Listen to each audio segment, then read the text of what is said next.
इटावा में कांग्रेस प्रदेश अध्यक्ष अजय राय ने बीजेपी सरकार पर जमकर हमला बोला है। इस मौके पर तिरंगा यात्रा पर भी सवाल उठाया।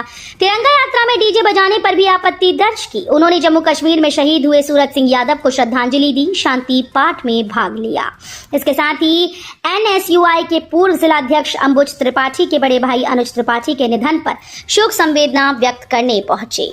नगीना सांसद चंद्रशेखर ने मेरठ से भरी हुंकार, बोले 2027 में 15 साल का सूखा खत्म कर दो। भीम आर्मी भारत एकता मिशन के संस्थापक और आजाद समाज पार्टी के राष्ट्रीय अध्यक्ष व नगीना से सांसद चंद्रशेखर आजाद ने मेरठ के मवाना में हुंकार भरी। यहां एक जनसभा को संबोधित करते हुए कहा कि 2027 में 15 साल के सूखे को प्रदेश से खत्म कर दो। केंद्रीय कर्मचारियों के लिए खुशखबरी, सरकार ने लॉन्च किया कैलकुलेटर। केंद्र सरकार ने अपने कर्मचारियों के लिए यूनिफाइड पेंशन योजना कैलकुलेटर लॉन्च किया है। इसके जरिए सरकारी कर्मचारी अपने पेंशन अनुमान की गणना कर सकते हैं।